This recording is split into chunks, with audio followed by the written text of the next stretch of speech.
Tisztelt választópolgárok! Szabó Bertalan vagyok, 44 éves, Sátoraljaújhelyben születtem, itt jártam általános iskolába.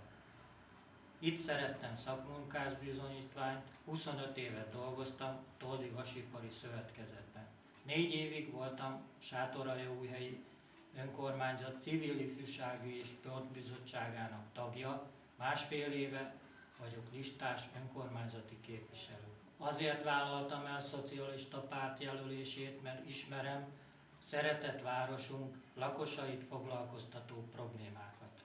A 3-as körzetet járva az ott élők sok megoldásra váró gondot említettek, például meg kell magasítani Ronyva gátjait, javítani kell a közbiztonságot, el kell érni a kishatár megnyitását az autós forgalom előtt.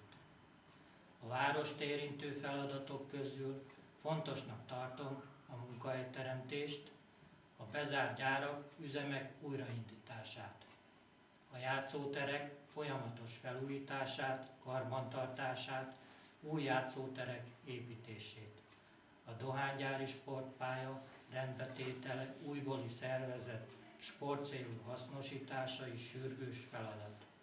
A város műemlék jellegű és nem műemlék jellegű régi házainak homlokzat felújítása pályázat útján. A Bányakanyar melletti vizes területen horgásztó kialakítását csónakázási lehetőséggel.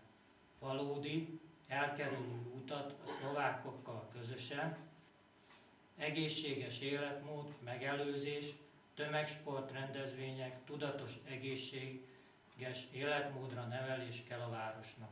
A csatortelepülésekre vezető utak kiszélesítése, felújítása is szükséges.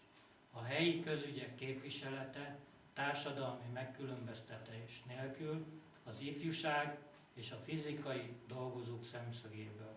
Ezek nem ígéretek, mert ezt a programot csak közös összefogással lehet megvalósítani a város vezetéssel és a leendő képviselőtársakkal együtt. Ha elnyertem bizalmát, kérem, jöjjön el szavazni családjával október 3-án, és szavazzon rám és Antalóci Attilára, független polgármester jelölt.